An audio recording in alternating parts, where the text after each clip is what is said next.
everybody. Welcome, fellow adventurers.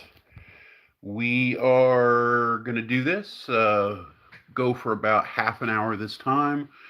This is our second experiment. Uh, Still want to get, oh, that's better. Figuring out little things, getting the lighting right, getting the material right. Uh, I'm certainly worlds better than speaking into a camera than I was when I started this channel, but the live thing is new. You can tell from my very early videos when I didn't go with a script, I got a lot of humming and hawing. Uh, it's better, certainly with a script. I'm good at it, or better at it. Without a script, you're still going to hear Captain pretty regularly. We're going to talk today about the DMG. We're going to try to read another page. Probably just going to do that for about 15 minutes.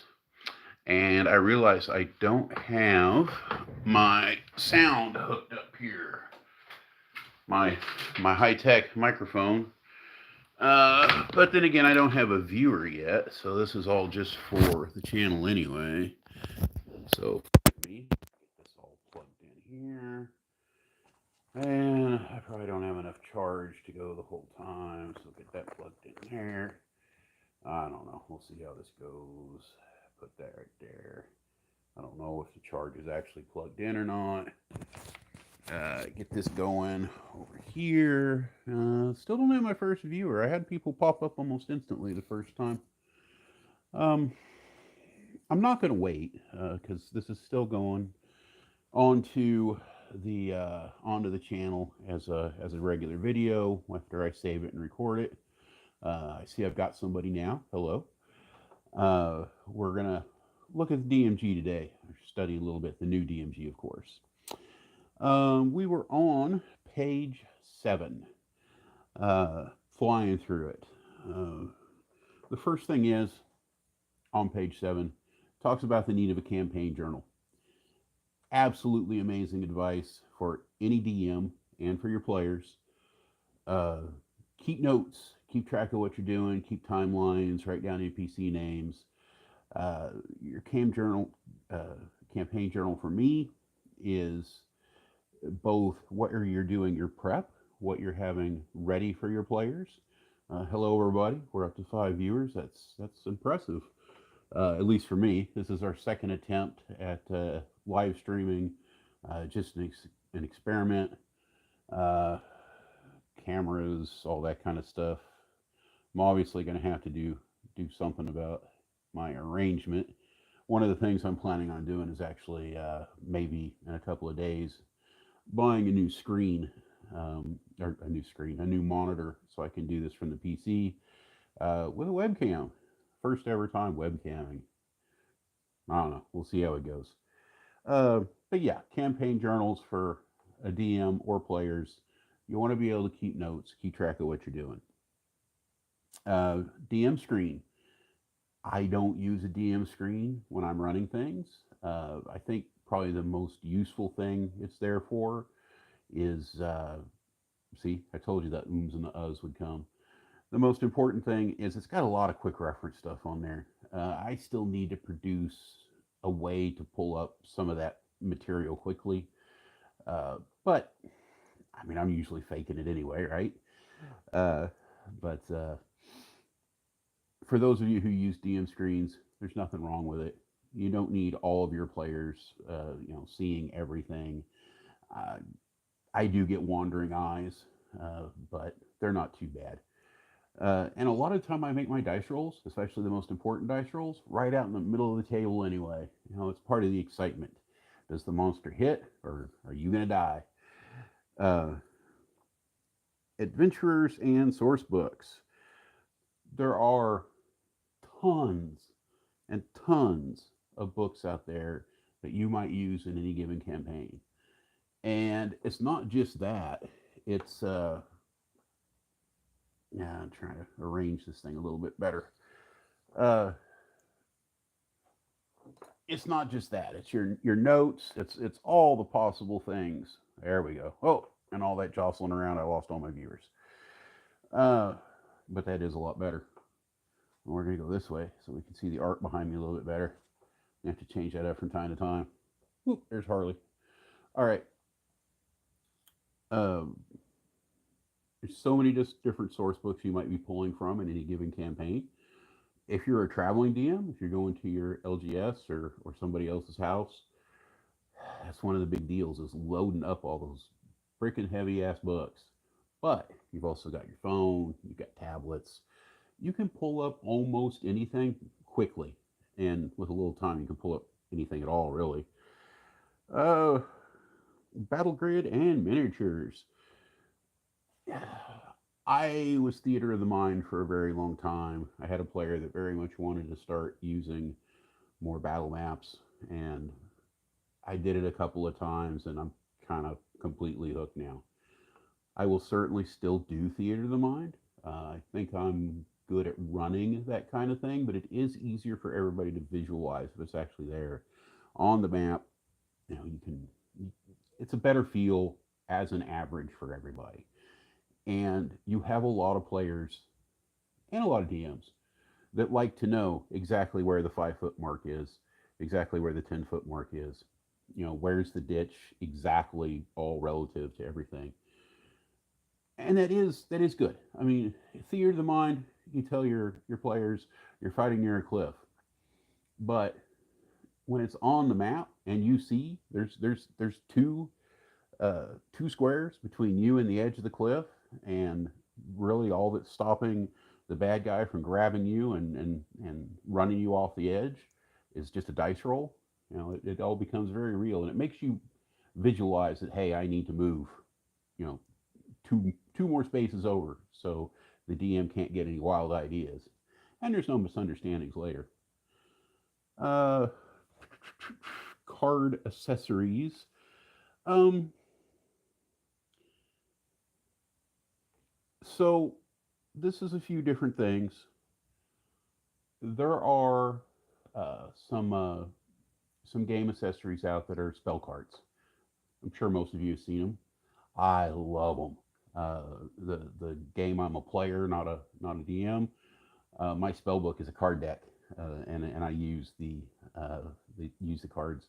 They slip nicely into Magic the Gathering sleeves, and so I'll during the game. I mean, I'll do the whole flipping through the cards constantly. You know, that's also his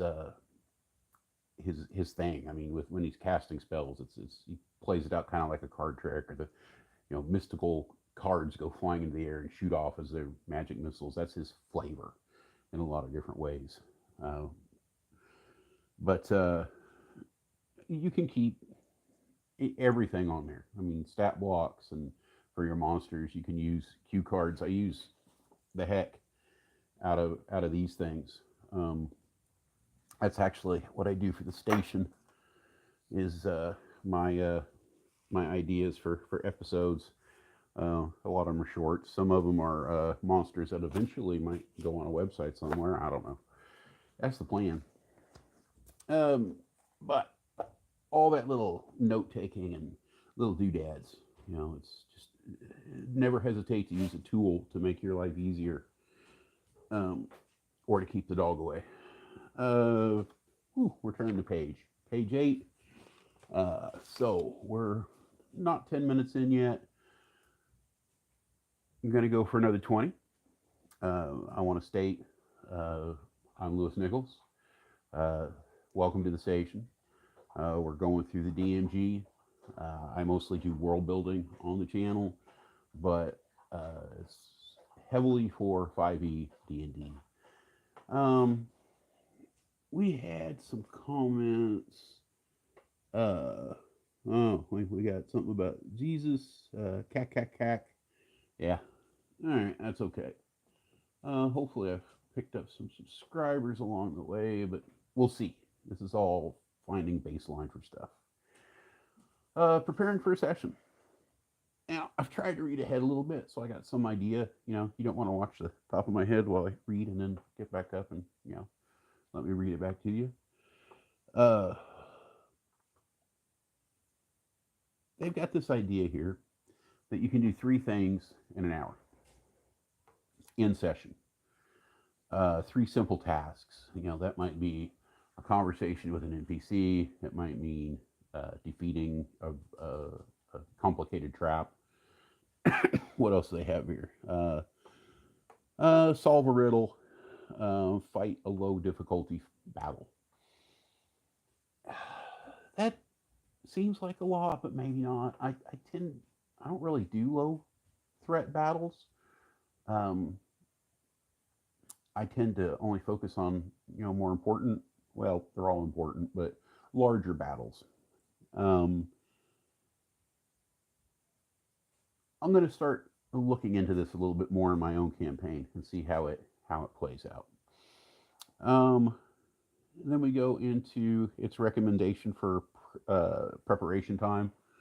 It's got a list of what you should do.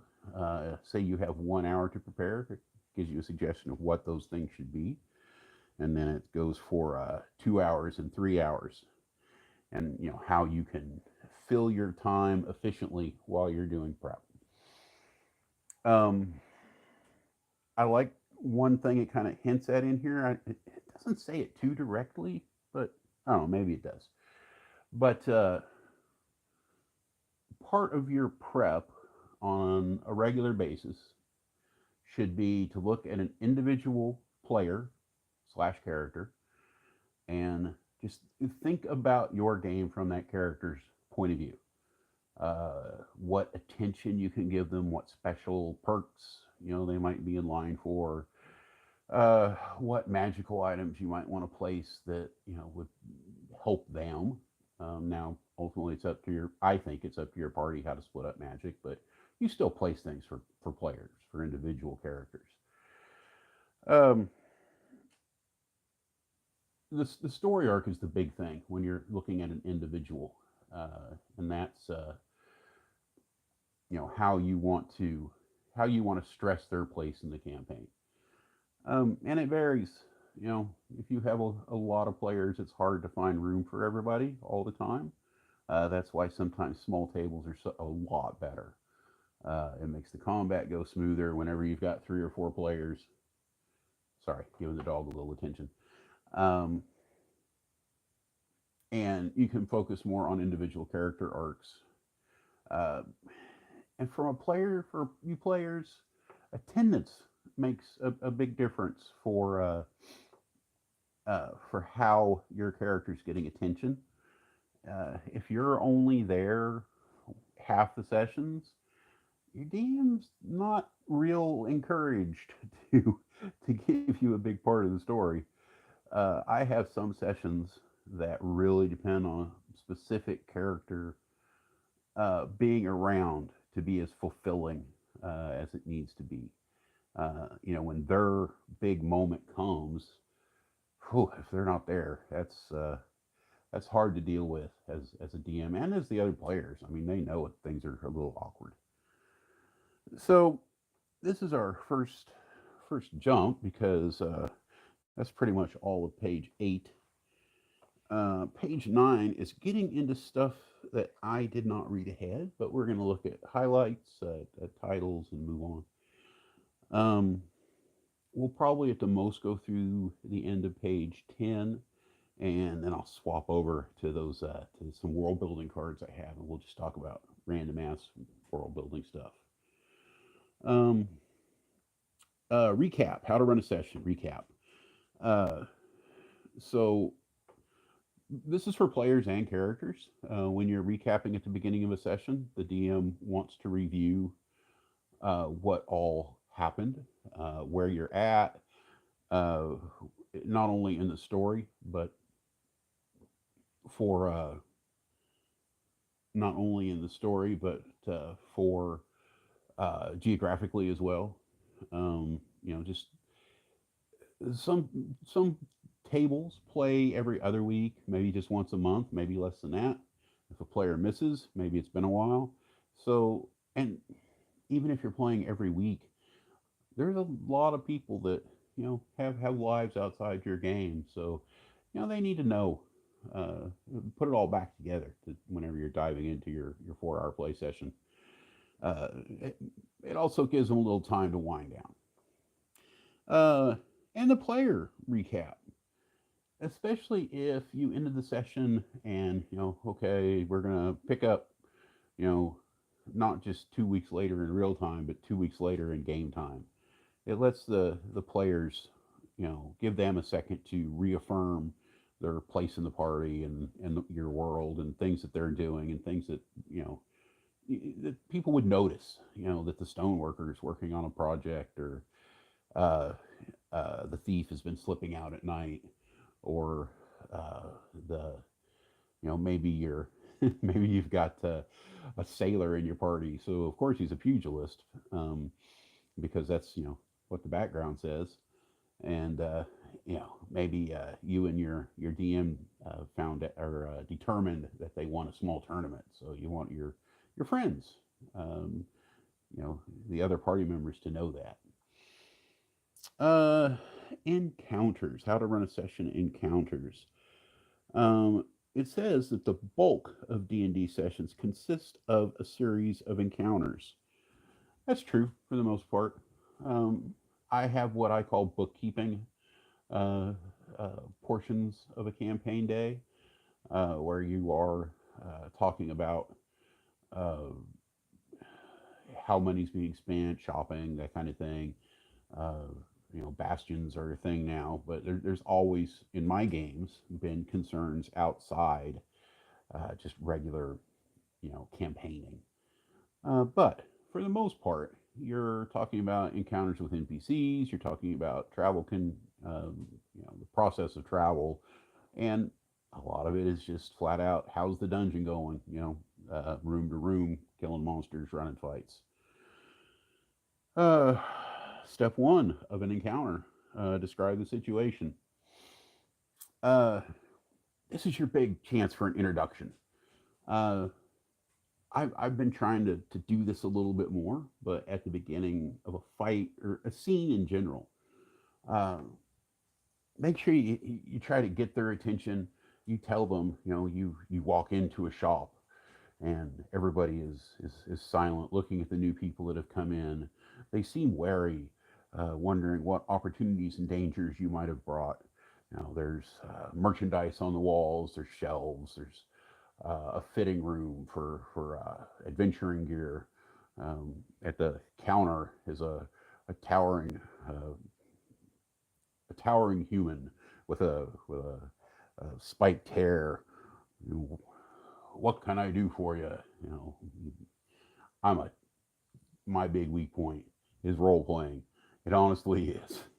Uh, I am not known for my ability to portray unique NPCs, but that's one of the things I'm working on. I've got other strengths, and that's okay. I'm proud of those. Uh, but playing NPCs is one of the things I've been trying to work on, and so far hadn't made a lot of progress. But we're going to keep going. But yeah, describe your situation, the circumstances, the scene. That's kind of your cinematic moment before they zoom the cameras into to individual people and see what they're doing. Step two: let the players talk, let them react, let them tell you what they're doing, how are they handling the space. Um, that was the dog again. Uh, but yeah, let the players talk, both amongst themselves and interacting with the patrons, the people, the uh, the space. Um, Describe what happens is basically now you're getting into the back and forth. I do this, you do that, he does that. It's your job as a DM to manage all that, and it can be a little bit difficult. I've come to realize lately uh, that not everybody has that sense of space and time in when you're sitting around a room.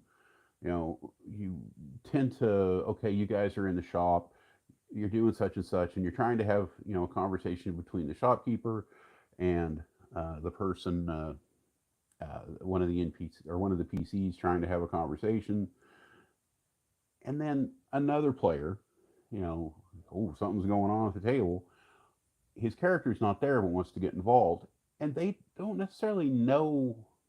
uh, Suddenly, they want to be involved, and that's good. But part of playing D&D and running a game is finding those boundaries. And I'm not saying there's a right way to play, but there are some wrong ways to play. So you as a DM and the other players need to give people their moments. Uh, don't don't interrupt, especially if your character isn't even there. Keep that spatial awareness of, okay, this is the scene, but I'm not involved, and that's okay. And as a DM, make sure that person gets their moment and everybody gets their moment throughout the game session. Um, so we're going to run for about another 9 minutes. Once again, the room is empty, but you know, this is practice. I'm learning how to live stream. We're going to do a longer live stream on Sunday, probably starting around 1. I'm going to see what happens if I go for 2 hours. Tonight has been much different than it was a few days ago. It could be because it's a weeknight. Uh, how many times have I said this is an experiment? So the next thing we have on the list is describing what's happening. So yeah, you have your back and forth in a role playing situation, and it's not necessarily a role playing situation. It can be anything, but most encounters are going to start as role playing. Uh, Obstacles to success. You need to lay those things out to their players, to your players. You need to, if somebody's being adversarial, if it's not clear through your role playing, just flat out tell them, this guy doesn't seem like he wants to do business with you, and let the players respond to that how they will, and then you give feedback if their efforts are working, and eventually there might just be dice rolls. Uh, Charisma is an important stat. Uh, as an adventuring team in social situations, you want your guy with the charisma to be doing the talking because he's the one that's going to be making the rolls. And as a DM, if it's your low charisma players, characters that are doing the talking, take that into account. Those attributes mean something. Uh, and make them understand what your process is. The end of that page is talking about role playing. We've beaten that dead horse quite a lot. Uh, One action at a time. Um, in non combat situations, you're usually not in initiative. I like doing a go around the table for the people that are there in the scene. That way, you make sure everybody gets to give input. Even if their input is, I'm in the corner, looking at for a new set of gloves. You can ignore me. It's okay to have an antisocial character, and in these situations, your part will be small, but you need to check in with them. They need that opportunity to state that their role playing is not being noisy, not being actively involved. Uh, so for combat, you're almost always gonna go to an initiative. I was thinking about this earlier today. I've been working on a dungeon a little bit, and basically, something I want to get my players used to is the idea that they can say, "All right, we close and attempt to slay the creature." Because in a dungeon, you have a lot of very small encounters. There is no reason to run an 11th level party against 5 skeletons. Um, they can kill them. They can kill them without expending resources. So give them the chance to do that. And if they make that statement and then you say initiatives, then they know it's going to be a serious. Sorry, I got the hiccups. They know it's going to be a serious encounter, but that's okay. They're still, if they do expend resources, without, an unwarranted, because they're trying to read the room, then maybe that just means you can bluff them from time to time. Combat spell casting. Let's see what this says. If a character casts a spell, you can usually let the player tell you what the spell does and resolve it. Yeah, so this is all very basic procedural stuff, but what this book is for is new DMs. There's certainly some sections in here that's just references, and it'll take us about 10 years to get through the whole thing at this rate, but what the heck. Um, Exceptions to supersede general rules. Um, that's anything. Um, if they're in a specific situation, you have all this rules information and experience to push you forward, to keep you moving through it. But if something weird happens, just decide.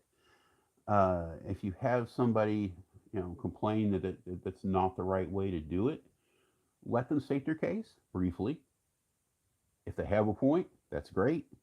If they don't, this is how it's going to work today. We can talk about it between sessions. Let's keep things rolling. Um, Passing time. The game has a rhythm and a flow that includes periods of action and excitement interspersed with lulls. That's true. And you're going to need these lulls to kind of recoup. It's like you don't want to run battle after battle. You don't want to run role playing encounter after role playing encounter. It's okay to take small breaks. It's also okay to focus on a single character for a few minutes and let other people take breaks. Uh, if the players want to talk amongst themselves, you can take a break. You don't have to be there for all their interactions. You just kind of need to know the things that are relevant to the scene. Um, Ending a session. Uh, Tell them that's it, we're done. I don't know. Try not to end the game session in the middle of an encounter. Okay. Uh, that's very true. Sometimes you can't help it, but it is 100% worth ending a session half an hour early rather than getting into something major. You can always burn that last half hour with bookkeeping issues. At least the way I run my campaigns, there's always some decision making tree to think about. Uh, some little issue of things that a player needs to decide about the family, or their business that they're involved in. um I don't know, is that how you play? Leave a comment if you've gotten this far into it. But I think the main thing here is that you don't want to get too deep. So we've been doing this for about half an hour, and that was the plan. uh we haven't had the traffic I figured that I would, but we had quite a bit up front. So maybe as I get better at this and people get used to me, perhaps that will I'll be able to retain those early views. Also, I realize just going through the DMG isn't always riveting content. I think for the most part, when I do this longer Sunday session, that I'll probably be doing world building stuff, handling one issue at a time. Now, I also noticed from the comments the first time I did this, I need to check into whether my count is actually correct. It seems like people that are on the station, on the channel for a while, on the feed for a while, I guess that's the right word, don't keep showing up. So if any of you have watched this far, I would appreciate you uh, leaving a comment, um, and just let me know what you think. Uh, Even for those that just passed through, that were just here for a second, uh, I value that. I thank you for spending a couple of seconds with me. For those that were here longer, thank you very much. Um, you guys are all important to me. You're important to the people around you. And I will see you next time. Cheers.